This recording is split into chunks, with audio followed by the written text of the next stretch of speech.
ezali kotalisa makila na ye otokopusa na liboso ya mesa na ye pona biso kolia pe komela. C'est une cérémonie qui nous met en pleine communion avec Dieu au moment où la célébration est en train de passer. Ezali likambo oyo Toma Polo azali kolobela bandeko na biso ya église ya Corinthe. Il leur dit clairement, ayebisi bango polele la coupe de bénédiction que nous bénissons, kopo ya mapamboli oyo biso ezali kopambola, n'est-elle pas la communion au sang de Christ? ezali na moboko te kati na makila ya Yesu Kristo.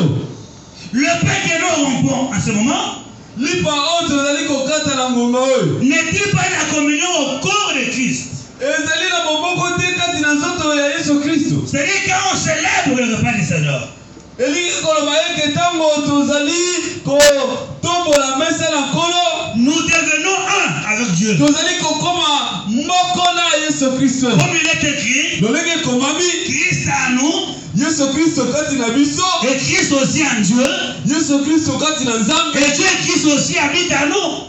Nzambe wana azali kovandisa mape kati na biso. Alors nous devenons un avec Christ, nous devenons aussi un avec Dieu. Tozali kokoma moko na Yesu Kristo et tozali kokoma moko na Nzambe. Pourquoi? Pona nini? Il dit ceci. Ali koloba boy. Le pain que nous rompons, lipo tozali kokata, c'est un corps. ezali nzoto. Et nous aussi nous sommes plusieurs membres et nous formons un seul corps qui est le Seigneur Jésus-Christ. Biso pe tozali biteni ebele, mais tozali kosala nzoto moko oyo ezali Yesu Kristo. Et quand nous approchons pour manger son corps, Et ntango tozali kopusa na mpona kolia nzoto nous na ye, sommes automatiquement identifiés à son corps, à son image. tozali na mbala moko komonisama kati na nzoto na ye mpe kati na elongi na ye. Bien que physiquement, il n'y a rien qu'on peut voir. Bien que kolandisa na nzoto boye miso na bomona eloko moko te, Mais spirituellement, mais na molimo nous formons un seul corps avec lui. tozali kosala nzoto moko na ye. Et spirituellement, Na molimo nous sommes des dieux. tozali banzambe ya mike en miniature. Alléluia. Amen. Amen. Même les sorciers, Ata bandoki, même les magiciens, ata banganga na kisi, même les féticheurs ata bato na kisi ont peur de nous. bazali na boma na biso. Pourquoi? Pona nini? Parce que nous sommes les membres, les petits membres du corps de Christ. Po tozali miteni ya nzoto ya Yesu Kristo. Amen, assemblée. Amen. C'est un moment que le croyant ne peut jamais rater. Ezali ngonga oyo mondimi nyonso akoki kozanga te. Il dit que cette coupe-là, remplie de vin, qui symbolise le sang de Christ, c'est une coupe de bénédiction. Azali koloba eke kopo wana oyo etonisemi na vinyu oyo ezali kotalisa makila ya Yesu Kristo, ezali kopo ya mapamboli. Amen. Amen. La coupe de bénédiction. Kopo ya mapamboli. C'est-à-dire quand les croyants touchent cette coupe, Eli koloba eke mitama azali kosimba kopo wana pour boire le sang de Christ, mpona amela makila ya Yesu Kristo, il est totalement béni. azali ya kopambwama. Regardez-moi.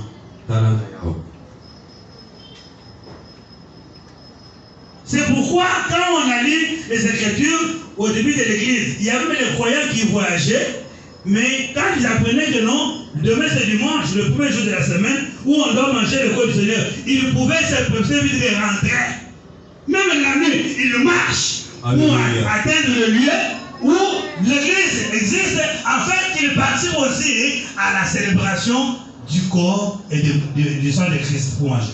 Ndena yango ntango tokoki kotanga makomi na ebandeli ya iglesia oyo ngai na yo tozali lelo, ezalaki na bandimi ebele babandaki kosala mobembo, mais soki ayoki ete lobi ezali mokolo ya liboso, mokolo ya yenga oyo esengeli kolia nzoto ya nkolo mpe komela makila na ye, esengeli abisalisa bisika azalaki ata butu asala effort akoma mpona aparticipe na Au cérémonie. début de l'Église, Ebandeli ya iglesia non, c'est quelque chose que l'Église avait pris avec beaucoup de considération, manger le corps et boire le sang.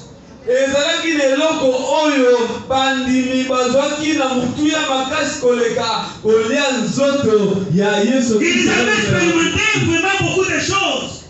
bango bakendaki kontatola makambo ebele bakendaki kososola makambo ebele kati na yango. Pourquoi? Mpona nini? Cela a contribué à la crainte de Dieu au milieu des frères et sœurs. Amen. Mpona yango ekendaki kosala eke bandimi ya mibali mpe ya basi bazala na moma ya liloba na Nzambe makasi. Mpona nini? Azali koloba eke soki nasali masumu lobi nakozala na makoki ya kolongolia nzoto na nkolo. Laisse-moi vous dire, Tikanga iko yebisa même un sorcier ata qui kozo pouvait s'infiltrer dans l'assemblée, ata ndoki baleko alingaki koya aya kobatama kati na lisanga ya bakristo eke azali mpe moki il ne pouvait jamais oser de manger le corps et boire le sang. akokaki kosala erreur ya ye kolia nzoto na nkolo mpe komela makila Parce qu'il s'attirait du même le jugement. oye moko abanda kobenda esamiseli kasi. Voilà la manière que le corps de Christ et son sang qu'on mangeait contribuaient à la crainte de Dieu au milieu de l'église. tala lolenge nini oyo nzoto na nkolo mpe makila na nkolo babandaki komela ebandaki kotia boma ya kobanga Nzambe kati na eglise. Et plus il le mangeait chaque semaine, epui na yango babandi kolia yango poso nyonso. et Dieu vous bénisse. Amen. Pambola bino. Et Dieu vous bénisse. Amen. Il mangeait chaque semaine. babandaki kolia yango poso nyonso. Et surtout le premier jour de la semaine que nous appelons dimanche selon le calendrier juif, mais qu'on appelle aujourd'hui comme 7e jour selon le calendrier romain. Surtout mokolo ya liboso o babande kobenga dimanche selon calendrier juif, même ata en anglais premier jour de la semaine ezalaka dimanche. Bino bato bozali kotanga batangisi bino bongo ke premier jour de la semaine ezali dimanche. Nde mokolo oyo bango babandaki kolia nzoto na nkolo ntango nyonso. Le Seigneur est terrible dans l'assemblée. Vraiment Nzambe abandaki komimonisa kati na lisanga. Parce que même David avait parlé en sortant en disant que l'Éternel est terrible dans l'assemblée des saints. Ezalaki na moko akendaki kososola na ntango na ye Dawidi alobi eke Yesu Kristo Nzambe azali ya kobanga kati na lisanga basantu. C'est un moment de communion fraternelle où les croyants devaient se connaître les uns les autres, devaient connaître la marche de chacun et chacune d'eux. Ezalaki ngonga nini oyo bandimi bakoki komiyeba kati na bango eke oyo abangaka Nzambe oyo abangaka Nzambe te koyeba etamboli ya moko na moko kati na bango. C'est pourquoi même en termes de responsabilité, dans l'assemblée, pe na yango ata na ndenge ya kopesa mwa makoki kopesa mwa mokonzi ya kokaka kati na lisanga. comment on peut donner des charges à quelqu'un qui ne veut pas s'approcher de la table du Seigneur? Ndenge nini bakoki kopesa kilo songolo epai ya mutu oyo alingi kopusana na mesa na nkolo. Chaque fois quand la célébration est là, lui se retire. Il ne veut pas s'approcher. Pourquoi? Parce que sa conscience l'accuse avec beaucoup de choses. Tango nyonso oyo balingi kopusana na mesa na nkolo ye azali kokima toujours. Mpona nini? Motema na ye ezali kotalisa eke azali ya kotelema te liboso na Nzambe, ali kotambola kati na mabe kati na masumu. Et quand vous prenez une grande charge, vous confiez à cet homme, c'est-à-dire un homme charnel, il va toujours vraiment faire des scandales. Et ceux qui bozui charge songolo bopesi mutu wana ya bokambi moto oyo azali nzoto azali kotambola na nzoto boye bakake na yango mutu wana akosala makambo moko oyo kozala. Même si nous n'avons pas la capacité de voir le cœur de chacun et chacun de nous, atala yango soki tozali na makoki ya biso okende komona motema ya mutu na mutu moko kati na biso te. mais le moment de la table du Seigneur, Mela ngonga ya mesa na nkolo nous pouvons connaître le bien-aimé qui craint Dieu. tokoki koyeba bandeko bali kobanga Nzambe En coulisses, na sese même s'il voyage, ata asali mobembo nous connaissons que ce sont les bien-aimés qui craignent Dieu. tokoyebaka ke ata ko azali ye moko na mobembo. À chaque fois quand ils s'approchent de la table du Seigneur, leur conscience leur reproche derrière. Ntango nyonso azali kopusana na mesa na nkolo koloba eke motema na ye ezali kolobela eloko moko ya mabete. Alors quelque chose va se passer dans le corps de chaque croyant, dans son cœur, quand il mange le corps et le boire le sang de Christ. C'est-à-dire eloko moko ekoki koleka kati na mondimi nyonso ntango azali kopusana liboso na mesa na nkolo mpona kolia nzoto na ye mpe komela makila na ye. Par la foi, na nzela Quand nous approchons, Tango zali kopusana. on ne voit pas le pain, on ne voit pas le vin, mais on voit le corps de Christ. Tozali komona lipa te, tozali komona vinyu te, mais tozali komona nzoto ya Yesu Kristo, tozali komona makila ya Et Yesu. quand ce corps-là entre en toi, Nzoto wana tango zali kokota kati na yo, tu deviens plus fort que les sorciers. yo okomi ya makala pa koleka bandoki. Amen. En tout cas, yo kite. Comme vous dormez, vous ne comprenez rien. Ah, là la moyen oyo kapé comprendre les alités. Quand on donne un beignet à un enfant de 12 ans, de 8 ans, il mange le beignet et dans seconde, le beignet se transforme en une viande. On dit que l'enfant a eu de la sorcellerie. Mais cet enfant-là, physiquement, c'est un enfant de 8 ans, mais la nuit, il est chef quartier. La nuit, il est roi. La nuit, il est un commandant. Il égorge les tue. Pourquoi? Parce que ce qu'il a mangé l'a transformé en une autre personne.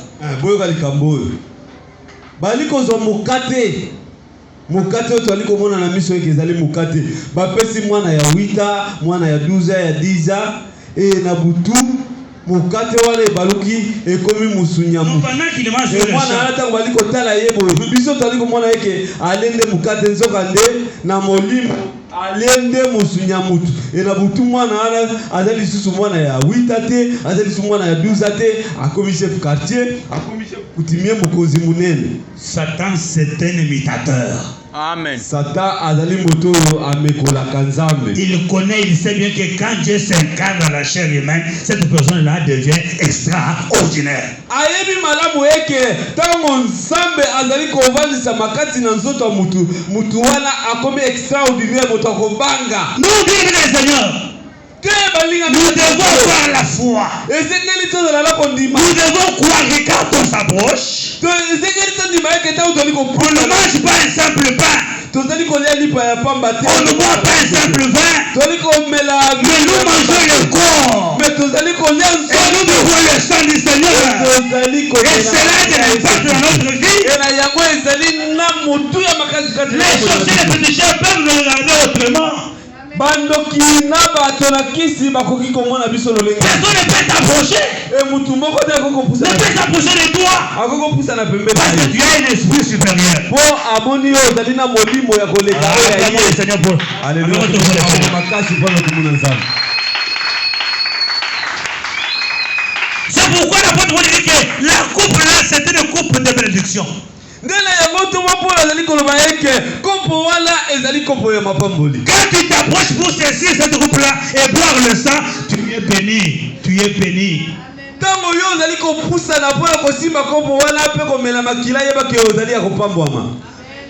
Que Dieu vous bénisse. Amen. Le Seigneur peut t'amener à une guérison spontanée que tu ne peux pas me souhaiter. Tu ne peux pas me demander. Akoki komema yo na kati ya dimension na likambo moko oyo ozuetaki te oyo yebaki te. Que Dieu vous bénisse. Amen. Que le Seigneur vous bénisse. Amen. Tu peux te concentrer avec la foi, tu manges, tu bois, après 5 minutes tu tombes en langue. Le Seigneur peut t'amener comme ça. Okoki komi concentrer la kondima nyonso. Oleka nzoto wana omeli makila ya Yesu Kristo après 5 minutes alembala ki en essence ngolo bala. C'est une coupe de bénédiction. Ezali coupe ya mapamboli. Parce que le sang que nous vivons, Pona makila toli komela, c'est ce sang-là qui nous a rachetés. ezali makila oyo esomba biso epikona biso kati na Le sang que nous vivons, makila toli c'est pas komela. ce sang-là que nous avons reçu le pardon de péché. Ezali na tena makila ala leto kenda ko zomoni mise basumu. Le sang que nous vivons, Makila toli c'est komela. ce sang-là qui nous a donné la justification devant les Seigneurs. Ezali makila oyo ekelaki kotalisa biso liboso na Nzambe eke tozali peto. Le sang que nous vivons, Makila toli komela. ce sang-là est permanent à nous, c'est toute une vie. Alléluia. Amen. C'est pourquoi tout croyant qui s'approche, c'est une personne à louer. Amen. Amen. Amen ensemble. Afin que l'Église ait la connaissance sur ce que nous allons faire. Et ce ne sera pas vraiment la première fois ou la dernière fois. Et na yango ekozala mbala liboso pe asuka te. Nous allons commencer à le faire de temps en temps. Tokobanda kosala ngongo nga nyonso tango nyonso. Quand on va parler avec les serviteurs de Dieu, on va déterminer la durée, le moment où nous vont commencer à célébrer cela. Et tango tokosora na basali na Nzambe tokoyeba ngonga tokobanda kosala ngo tango nyonso. Ce n'est pas la Pâque. Ezali Pâque te. Parce que l'église n'a rien à voir avec la Pâque. Parce que d'ici là, après 2 ou 3 semaines, vous allez entendre partout la Pâque, la mort et tout ça de Christ, la Pâque. Non, l'église n'a rien à voir avec la Pâque. La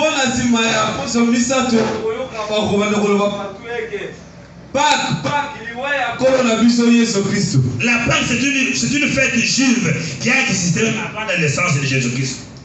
Pâques ezali fête ya bayuda o ezalaka déjà avant même Jésus Christ abotama. La Pâque signifie la délivrance d'Israël entre les mains des pharaons en Égypte. Amen. Pâques elingi konimbola eke bokangwami ya libota na Israël kati na mboka na Égypte. C'est pourquoi Dieu leur avait commandé de célébrer au mois de Nicée, c'est-à-dire 4e mois de chaque année. Ils devraient célébrer pour se souvenir comment Dieu avait opéré le miracle pour les faire sortir de l'Égypte et les amener dans une terre appelée Canaan. Ndela yango Nzambe akende kosenga na bango eke tango bakokomaka na ngomba na nyonso ya mbula nyonso na sanza ya Minei babanda ko célébrer événement wana oyo Nzambe akendaki kokambola bango akenda kokambola bakoko na bango kati na bumu na Égypte. La Pâque, c'est l'indépendance du peuple d'Israël qui était en esclavagisme en Égypte. Autrement bali kobenga ngo eke Pâques ezali indépendance ya libota na Israël oyo ezwaki kati na mboka na Égypte mpona kobima na bumbu. Même le Seigneur Jésus, pendant qu'il était encore sur la terre, il célébrait la Pâque tant qu'il est juif. Il le célébrait. Yesu Kristo pe tango azalaki na se ya mokili lokola moyuda abengamaki yaye kokende kocelebre fete wana ya Pâques. Mais ces jours-là, même mokolo wana pendant qu'il célébrait la Pâque, tango babandaki kocelebre après la cérémonie de Pâques, na nsima ya cérémonie ya Pâques, le Seigneur ajoute une deuxième cérémonie. Yesu Kristo akendaki kobakisa cérémonie ya mibale oyo ya ye. Il dit voici le pain que je vous présente. C'est mon corps qui est donné pour vous. Mangez-le. Pendant qu'il marchait pour prêcher l'évangile, fréquenter de ville en ville, il y a eu un jour, il a dit à la foule, si vous ne mangez pas mon corps et vous ne buvez pas mon sang, personne d'entre vous n'entrera dans le royaume de mon Père. Ils se sont tous irrités en disant, comment pouvons-nous manger son corps? Même Moïse nous a interdit le sang des animaux de ne pas manger. Mais comment nous oblige de boire son sang? Non, il est Belzéboul, il est un démon. Ils ont quitté le Seigneur, ils sont partis. Il n'y a que 12 qui étaient restés. Ils leur ont regardé, pourquoi vous êtes là? Vous ne partez pas? Ils ont dit, où irons-nous? Parce qu'ils ont vu que c'est toi qui as la parole et la vie éternelle. Alléluia. Babandaki kotambola na côté ya sango malamu partout ailleurs avant cérémonie oyo esalema. Yesu Kristo akendaki koyebisa bayuda bafarisien eke boyeba eke lolenge bovandi awa lolenge botelemi awa soki moto ale nzoto na ngai te ameli makila na ngai te ye akoki komona bokonzi na lola te.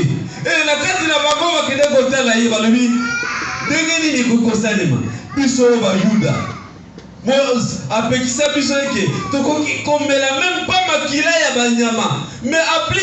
C'est pourquoi chaque fois, avant de s'approcher de la table du Seigneur, bien-aimé, il faut écouter le témoignage de ta conscience. Est-ce que tu es en communion avec Dieu? Tu es en communion avec tes frères, c'est ça.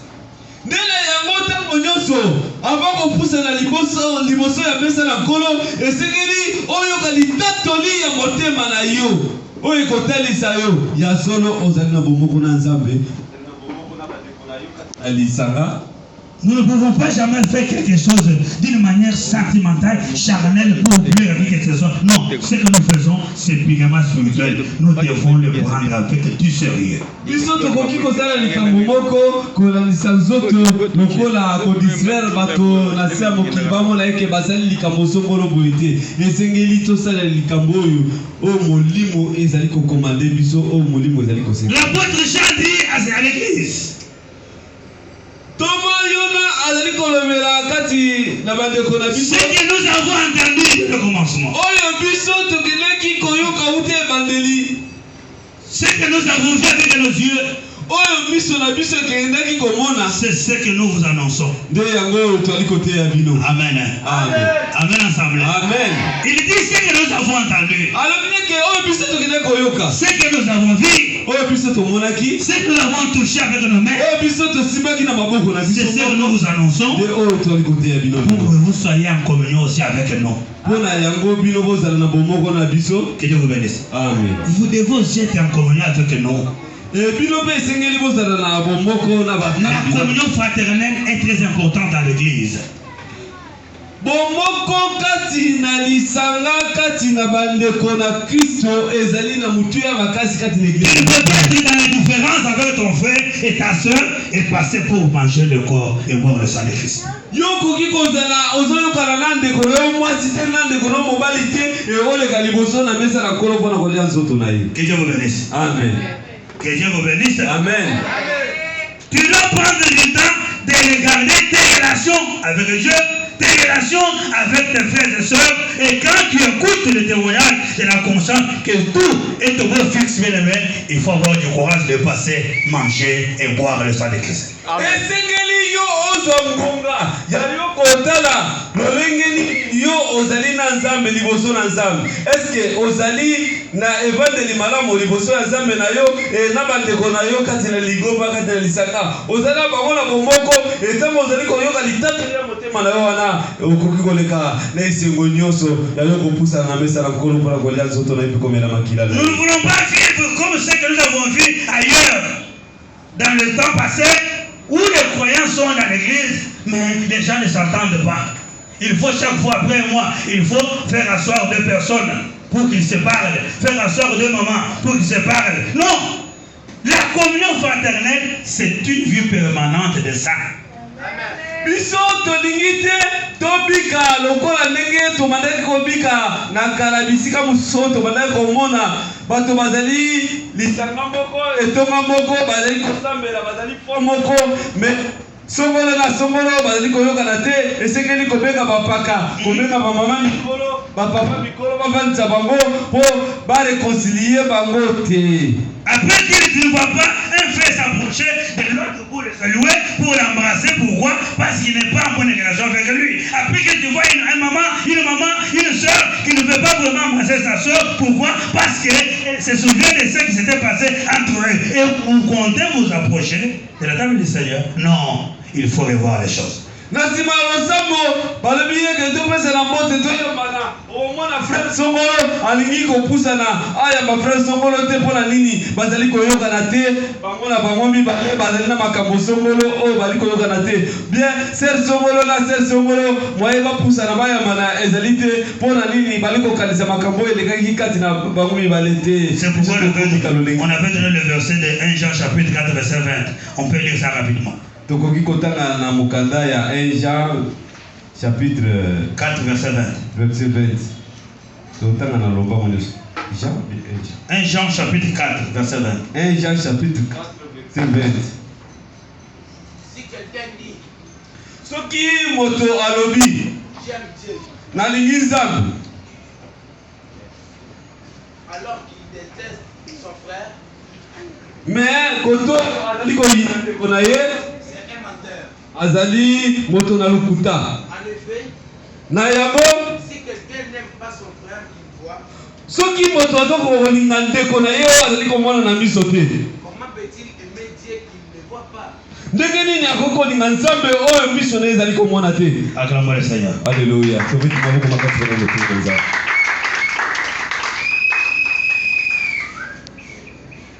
Le Seigneur a tout parlé.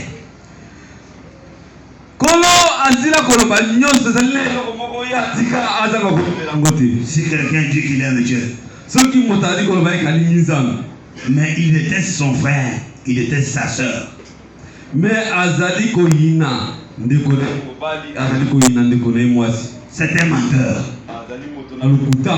Amen. Amen. Amen. Amen. Je vous ai dit de me regarder.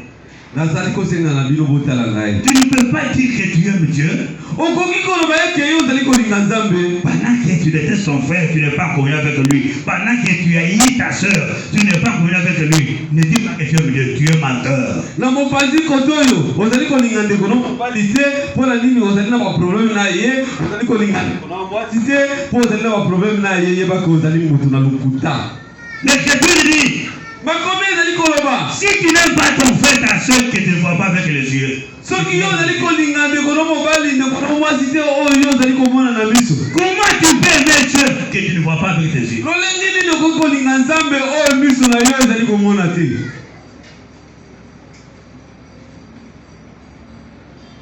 Ton frère, ta soeur, avec qui vous avez la même foi, le même esprit, pour quelque chose, pour un petit incident qui s'était passé, alors tu le mets dans la liste noire. ndeko na yo mwasi ndeko na mobali oyo bozali kosambela na ye esika moko, bozali na ye kondima moko, bozali na ye molimo moko, mpona mwa likambo songo oyo moke elekaki ozwi ndeko wana otie ye na liste noire, olobi eke nalingi namona lisusu te, soki namoni komona namonaka mwindo liboso. Peut-être qu'il continue aussi à fréquenter l'assemblée. parfois abalaki kokanisa mpe koya kati na etonga esika toli kosambela. Comme j'ai reçu un témoignage hier, lokola nakenda kozwa litato lilobi, une femme est venue vers moi, mwasi moko aye liboso na ngai que je connais bien. oyo nayebi malamu. Je lui ai dit, comment va ton mari? natuni ye eke lolenge nini mobali na azali. Je ne suis plus avec lui. ali koyanola eke nazali lisusu esika moko na ye te. Le divorce a été déjà consommé. biso tosili deja kokabwana. Pourquoi vous êtes divorcé? natuni ye mpo na nini bokabwani. Il y a eu le divorce par l'influence de mes beaux-parents. Le papa et la maman de mon mari se sont influencés pour qu'il y ait le divorce. albi eke libala na biso ekabwani kolandisa influence ya baboti na ye. papa ya mobali na nga na mama ya mobali na ngai nde babanda kolinga ngai te, bayebisi mwana na bango akabwana na ngai. Mais quelles sont les causes? na yango makambo ezalaki nini na kati? Qu'est-ce qui a poussé de vous séparer? natuni ye nini mpenza etindi mpo bokabwana. Donc il y a eu un moment où on avait le problème, il faut prier. Alors on devait vraiment en tout cas ouvrir nos cœurs pour que quelqu'un parle vraiment de ce qu'il connaît, ce qui est la parole de Dieu, pour que nous soyons toujours vraiment en prière et que nous voyons aussi la main de Dieu agir dans notre vie. ezalaki na ngonga moko esengelaki tosambela, balobi eke moto nyonso asambela aloba oyo nyonso ayebi kati na liloba na nzambe mpona tomona loboko na nzambe etalisama kati na bomoi na biso. J'ai dit à mon mari nayebisaki na mobali na nga que les jours où tes parents étaient venus se présenter chez nous, nayebisaki na mobali na nga eke mokolo baboti na yo bayaki komi se présente epai na biso, il n'avait pas donné la dot. bapesaki mosolo ya libala te. Ils sont présentés seulement pour faire connaissance, peut-être des casiers des biens, comme on l'a toujours fait. bayaki mpona koyebana ndenge ezalaka partout aye, bayaka baboko pamba te, papa na molangi ya masanga to na kesi ya masanga. Il y a eu 2 mois passés où ils n'étaient pas venus pour honorer leur facture, puis passer vraiment à donner la dot tout pour voir que le mariage vraiment a été respecté par tout le monde. esalaki sanza mibale elekaki oyo bango bayaki na mosolo te mpona koya kopesa kotalisa eke mwasi oyo akomi ya biso tobali ye officiellement. Pendant ces 2 mois-là, il y a eu un moment où les 2 fiancés ne s'attendaient pas, ne se communiquaient pas. Il y a eu un peu de petits soubresauts où la femme voyait son fiancé autrement, le garçon aussi vraiment déconsidérait sa femme. Mais les parents tenaient que les deux personnes possiblement se marient. Et nangonga wana sanza mibale bakomaki na moment moko oyo mwasi azalaki lisusu neliki na mobali te ke mobali oyo solo akoya penza koya kobala ngai e azalaki na lisusu sirte na makanisi na ye pe na mobali akomaki pe na momana eke mwasi oyo na mona clair te pona kobala akomaki kolongole na makanisi me baboti mibale ya mabota nyonso mibale babanda tenir kaka bana na bango esengeli babalana. Pendant ce temps où les 2 fiancés ne s'attendaient pas, alors le garçon qui faisait la cour à la fille, ses camarades de l'université, alors c'est le frère qu'il a fréquenté, on pouvait sortir, on pouvait aller dans les fêtes, tout, les jeux de main, tout. Voilà ce qui s'est passé pendant ce temps-là. Et tango babanda oleka ngongana sasa mibale babanda koyoka te e na ngongana mwana mwasi bisika azalaki pe na bakamara na mibale banda otanga na ye babanda olinga ye babanda ki koluka akoma mwasi na bango babanda obima baki kotambola. Et après 3 mois, 4 mois, alors les parents conjugaient l'effort pour convaincre les deux conjoints de passer à l'action supérieure, c'est-à-dire se marier, confirmer le mariage, tout, et les choses étaient arrivées comme ça. Nasima sanza misato mine yeleki baboti basali nyonso bazwi makoki ya koluka moya ko convaincre bana na bango mibale wana pona babalana. Les parents du garçon ont dit non, comme on s'est déjà présenté, et toi tu es sorti avec des garçons comme ça, non, notre garçon, notre enfant risque de mourir à ce moment-là. Tu as déjà fait la militaire, il faut qu'il divorce. Ils sont insistés pour qu'on divorce et la fille est rentrée chez elle. La fille, avant de partir, il s'est stationné devant ses beaux-parents. Elle s'est même roulé sur la terre jusqu'au pied de sa belle-mère en disant mais il n'y a rien. Ces choses se sont passées avant la doute, tout. Parce que je l'ai parlé qu'on peut prier, alors c'est ça l'occasion où vous me renvoyez. Ils ont dit que tu dois partir. Nasimana yako tango baboti ya mobali bakida koyoka likabwana babe jamais yo makambo nyonso oyo kida kotala vraiment moyen lisusu obalana na mwana na biso ezali te osili déjà kosala ekobo soko balana na mwana na biso akosala nini.